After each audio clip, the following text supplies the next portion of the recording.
Thank you. Thank you to LCV and Gene Karpinski. It's a great honor. Gene has been very kind to me. He promised me someone to warm up the crowd. I had no idea, Gene. Despite this movie, you don't know who the hell I am, and that's okay. I don't know who the hell you are. And, but I do know we're all environmentalists, and that's all that's necessary for me, so I consider that we're all good guys.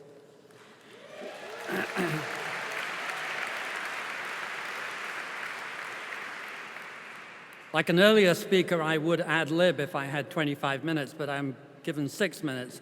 I've learned the hard way, you have to read 6 minutes. So don't interrupt, for God's sake, otherwise I'll overrun. Today we're in the race of our lives, and right now, in my opinion, it's a very finely balanced race. On one side, historians tell us the current civilization, the first one to be truly global, has all the characteristics of earlier civilizations that failed. Hubris, overconfidence, the reckless use of finite resources, little long-term protection for land and water and other natural assets. With the increased global population and the growing wealth of China, there's already a remarkable pressure on resources, whose prices, including energy and grain, are all up 2 to 4 times since 2000.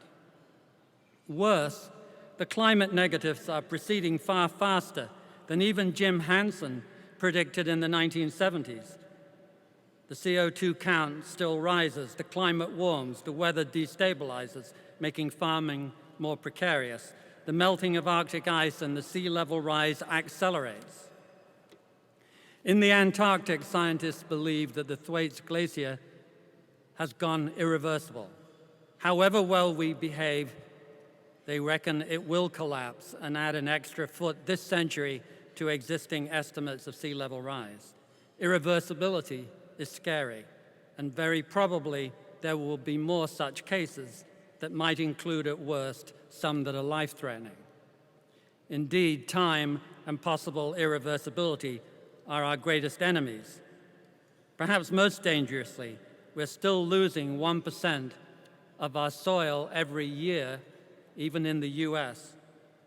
Compounding this problem, it is now estimated that an increase in the very heavy downpours is a dependable outcome of the increase in water vapor in the atmosphere. The worst downpours each year can cause a quarter or more of all erosion. UK scientists estimated 2 months ago that there will be 4 times more of these extreme and even dangerous events of heavy downpour, meaning that erosion could double. We will either profoundly change our agricultural ways in the next 50 years, or we will begin to starve. At the very least, food scarcity in poor countries will cause failed states, destabilize global politics, as it's doing already in Syria and Egypt. We just saw them marching into Tahrir Square, but we didn't know until the other day what they were chanting. They were chanting bread, freedom, dignity. Bread, freedom, dignity. But bread was first. On the good side, we have 2 remarkable, perhaps undeserved advantages that no earlier civilizations had. First, our fertility rate has dropped beyond Malthus's wildest dreams.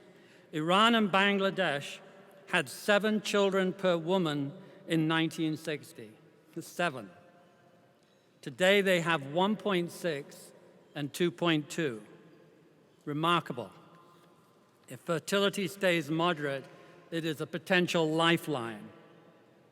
Second, there is an ongoing explosion of technology in renewable energy and energy storage that is making these alternatives to fossil fuels competitive much faster than generally appreciated.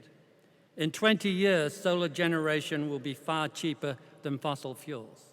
In 10 years, I believe everyone will be able to see that electric cars are superior and that the gasoline engine is in its death throes. So both advantages and disadvantages are accelerating. We may fail. At best, it will be close, but we can win. On paper, if we lived up to our theoretical capabilities as a species, we would have no problem.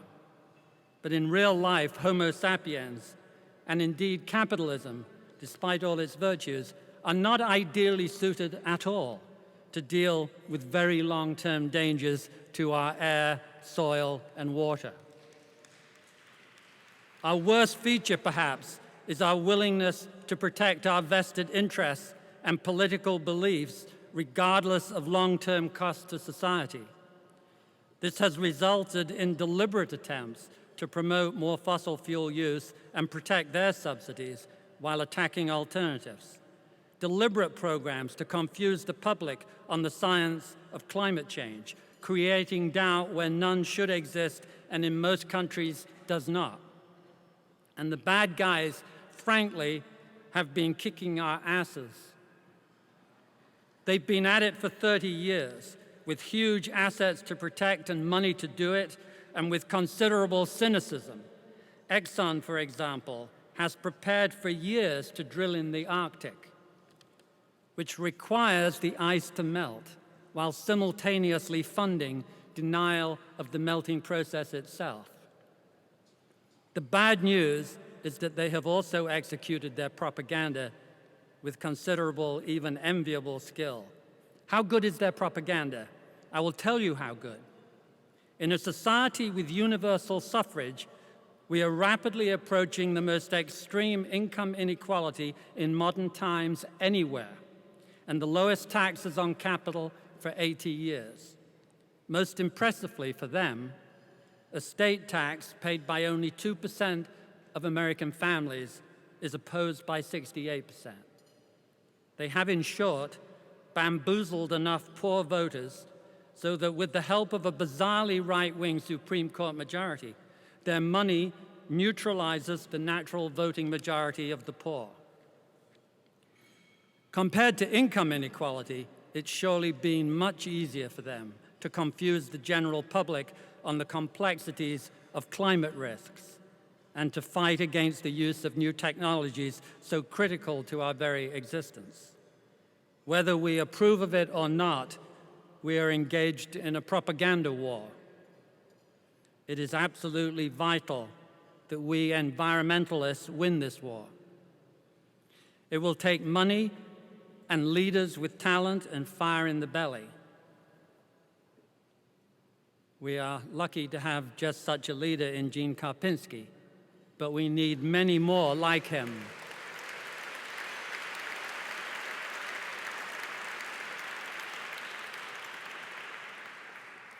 We're threatened socially, economically, and most of all, environmentally. If we can't do better, our grandchildren will pay a very high price. Thank you.